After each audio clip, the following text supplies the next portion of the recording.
Tuyul Bondowoso yang mengamuk. Teror pesugihan yang tak bisa dikendalikan. Kisah nyata yang tak boleh ditonton sendirian. Selamat datang di Koridor Sunyi. Tempat di mana setiap denting keheningan membawa bisikan dari dimensi yang tak kasat mata. Tempat di mana lampu kamar tak selalu mampu melindungimu dari sesuatu yang mengintai di sadet-sadet gelap rumahmu. Tempat di mana cerita yang akan kamu dengar bukan hanya sekadar kisah, tetapi sebuah peringatan-peringatan dari suara-suara yang telah lama terkubur di tanah Jawa, terkhusus dari sebuah desa terpencil di Bondowoso. Desa yang konon menyimpan sejarah kelam tentang makhluk berkaki pendek dan berkepala licin. Makhluk yang sering difitnah sebagai pencuri uang, namun sesungguhnya jauh lebih berbahaya daripada sekadar makhluk yang mengambil sesuatu dari kantongmu. Makhluk yang akan menjadi pusat cerita horor kita kali ini, makhluk yang dikenal sebagai Tuyul Bondowoso.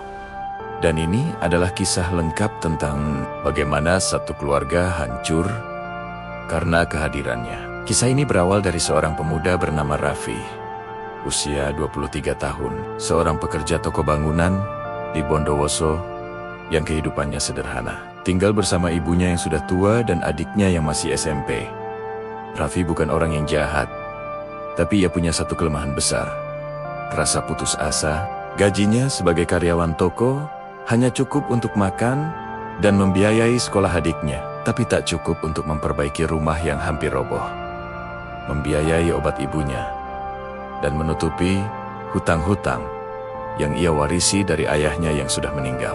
Pada suatu malam, setelah menerima ancaman dari penagih hutang, ia duduk di teras rumah sambil menatap langit malam yang dingin. Dan dalam keputusasaan itu, ia mengucapkan satu kalimat yang kelak menjadi awal dari semua teror mengerikan. Andai ada cara cepat. Apa? Saha, aku rela. Kalimat itu terdengar biasa, tapi di tanah Bondowoso yang penuh mitos dan sejarah hitam, kata rela bukanlah kata yang bisa diucapkan sembarangan, karena ada sesuatu yang mendengar. Keesokan harinya, ketika Raffi sedang bekerja, seorang pria tua misterius datang ke toko. Wajahnya pucat, matanya cekung, dan suaranya serak namun dalam, seakan berasal dari ruangan yang sangat jauh. Ia memperhatikan Raffi cukup lama sebelum akhirnya berkata, "Kamu butuh uang cepat ya?" Raffi terkehut, tapi pria itu hanya tersenyum samar dan berkata, "Kalau kamu mau jalan pintas, Bondowoso selalu punya jalan. Kamu cuma perlu datang ke rumahku di pinggir hutan nanti malam." Raffi merasa merinding, tapi entah kenapa ia tak bisa menolak. Seolah-olah ada sesuatu dalam suaranya yang memaksa Raffi untuk percaya. Malam itu, setelah ibunya tertidur, ia pergi ke lokasi yang disebutkan. Rumah pria itu ternyata sangat tua, berdiri sendirian di tepi hutan, dengan lampu minyak kecil yang berayun tertiup angin. Ketika ia mengetuk pintu, pria tua itu langsung muncul dari kegelapan, seakan sudah menunggunya. "Kamu datang, berarti kamu sudah siap," katanya. Raffi mengangguk, meski hatinya ragu. Di dalam rumah, bau dupa sangat kuat, bercampur dengan bau tanah basah, dan sesuatu yang amis mirip bau darah. Di tengah ruangan, ada mangkuk tembikar berisi air hitam pekat. Pria itu mulai berbicara dengan suara yang lebih dalam. "Kamu ingin uang bukan?" Raffi mengangguk lagi. Pria itu lalu mengambil segenggam tanah dari bawah rumahnya. Tanah itu terasa sangat lembab, bahkan anggat, dan berkata, "Pesugihan tuyul tidak membutuhkan tumbal nyawa, tapi membutuhkan kesediaanmu untuk hidup bersama mereka, mencukupi kebutuhan mereka, dan tidak melawan mereka." Raffi menelan ludah. "Mereka?" Pria itu tersenyum, senyum yang terlalu lebar untuk wajah manusia tua. "Kamu akan punya tuyul. Tapi ingat, tuyul dari Bondowoso tidak sama dengan tuyul di cerita-cerita. Mereka lebih cerdas, lebih kuat, lebih lapar." Ritual itu berlangsung singkat, tapi mengerikan. Pria itu membaca mantra dengan bahasa yang tidak dimengerti Raffi. Kemudian, menorehkan pisau kecil ke ujung jari Raffi dan meneteskan darahnya ke dalam air hitam. Air itu berbunyi seperti mendidih, meski tidak panas. Kemudian dari bawah lantai rumah, terdengar suara kecil, suara langkah kaki sangat cepat, dan suara cekikikan halus. Sesuatu keluar dari kegelapan. Raffi tidak bisa melihat jelas, hanya bentuk kecil setinggi lutut orang dewasa, kepala botak licin, kulit keabu-abuan, dan mata hitam legam seperti kaca retak. Tuyul itu memandang Raffi, lalu tersenyum. Senyum yang tak mungkin dilupakan manusia manapun. Pria tua itu berkata, "Mulai malam ini, ia akan mengikuti perintahmu, selama kamu memenuhi syaratnya." Raffi tidak bertanya apa syaratnya. Ia terlalu takut. Ia hanya ingin pergi. Namun sebelum ia melangkah keluar, pria tua itu berbisik, "Jangan pernah biarkan dia merasa kelaparan. Jangan pernah biarkan dia merasa bosan. Jangan pernah berani mengabaikannya." Hari-hari berikutnya, keajaiban atau kutukan mulai terjadi. Uang tiba-tiba muncul di dompetnya.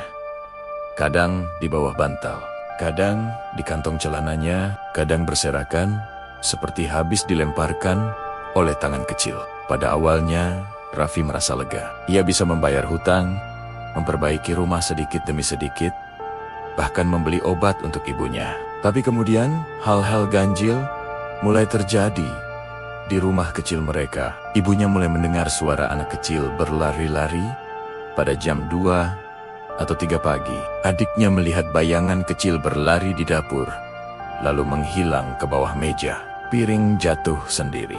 Uang hilang entah kemana. Lalu muncul lagi dalam jumlah berbeda. Dan yang paling mengerikan, setiap pagi di lantai dapur selalu ada jejak kaki kecil berwarna hitam, seperti telapak kaki yang dicelupkan ke lumpur pekat. Suatu malam, ketika Raffi sedang tidur, ia terbangun oleh suara cekikikan anak kecil tepat di samping telinganya. Saat membuka mata, ia melihat sesuatu berdiri di samping kasurnya. Tuyul itu menatapnya. Wajahnya lebih jelas sekarang. Kepala botak licin, mata hitam membulat tanpa kelopak, mulut kecil tapi penuh gigi tajam seperti gigi hewan pengerat. Tuyul itu memegang uang lusuh di tangannya, lalu meletakkannya di dada Raffi sambil tersenyum sangat lebar. Setelah itu, ia berlari masuk ke kolong tempat tidur sambil tertawa cekikikan. Dari situlah mimpi buruk yang sesungguhnya dimulai. Tuyul itu menjadi semakin ganas. Ia mulai bermain dengan adik Raffi saat malam, mencolek kakinya, menarik selimutnya, bahkan menertawainya dari sudut-sudut gelap. Ibunya yang sakit tiba-tiba mengalami sesak napas setiap malam, seolah ada sesuatu yang duduk di dadanya. Barang-barang di rumah berjatuhan tanpa sebab. Lampu sering mati tanpa alasan, dan bau tanah basah mulai memenuhi setiap ruangan. Raffi mencoba mengabaikan semua itu, mencoba percaya bahwa semuanya hanyalah konsekuensi kecil dari uang yang ia dapatkan. Tapi tuyul itu semakin menuntut. Ia sering muncul sambil menunjuk makanan atau mendorong-dorong Raffi seakan meminta hiburan. Suatu malam, tuyul itu mengamuk. Raffi pulang dari kerja dan menemukan piring-piring pecah di lantai. Lemari terbalik, dan adiknya menangis ketakutan. Dia marah karena kakak pulang terlambat, kata adiknya sambil menunjuk kolong meja. Raffi berlutut dan melihat ke bawah. Dua mata hitam menatapnya dari kegelapan. Tuyul itu tidak tersenyum kali ini. Ia terlihat lapar, sangat lapar. Raffi ingat peringatan pria tua itu. Jangan biarkan dia merasa kelaparan. Tapi bagaimana cara memberi makan makhluk seperti itu? Beberapa hari kemudian, Raffi kembali ke rumah pria tua itu. Tapi rumah itu sudah tidak ada. Hanya pondasi tua dan tanah bekas terbakar. Penduduk sekitar mengatakan rumah itu sudah roboh puluhan tahun lalu. Tak ada pria tua, tak ada ritual, tak ada apapun. Raffi pulang dalam keadaan panik. Malam itu, rumahnya kembali berantakan. Tuyul itu berlari-lari sambil tertawa keras, melempar barang, memukul pintu, bahkan main kakar-kakar dinding sampai catnya terkelupas. Ibunya pingsan.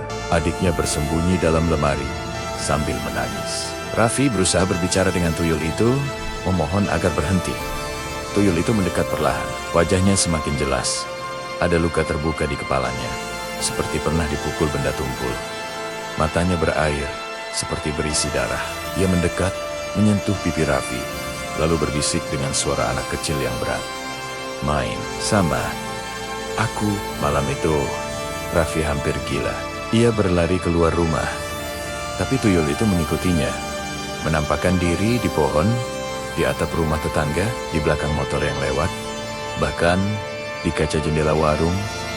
Ketika Raffi meminjam telepon untuk mencari pertolongan, tuyul itu muncul di mana-mana, seakan menempel pada dirinya, seakan kini ia menjadi milik tuyul itu. Akhirnya Raffi meminta bantuan seorang ustaz terkenal di daerah itu. Ketika ustaz itu datang ke rumah, ia langsung merinding. Ada sesuatu yang sangat kuat di sini, katanya. Ia membaca doa-doa, tapi begitu suara doa menggema, seluruh rumah bergetar. Piring meledak, jendela retak, dan suara anak kecil menangis terdengar dari atap. Tuyul itu muncul di dinding, merangkak, dengan posisi terbalik seperti laba-laba, matanya merah menyala, mulutnya terbuka sangat lebar, mengeluarkan suara jeritan anak kecil yang melengking sampai membuat telinga berdarah. Ritual pengusiran malam itu berlangsung lebih dari 1 jam penuh teror. Tuyul itu berlari di dinding, muncul di belakang Ustadz, menampar pipi Raffi, mencakar lantai, bahkan mencoba mencekik adik Raffi yang ketakutan. Tapi Ustadz itu tidak menyerah.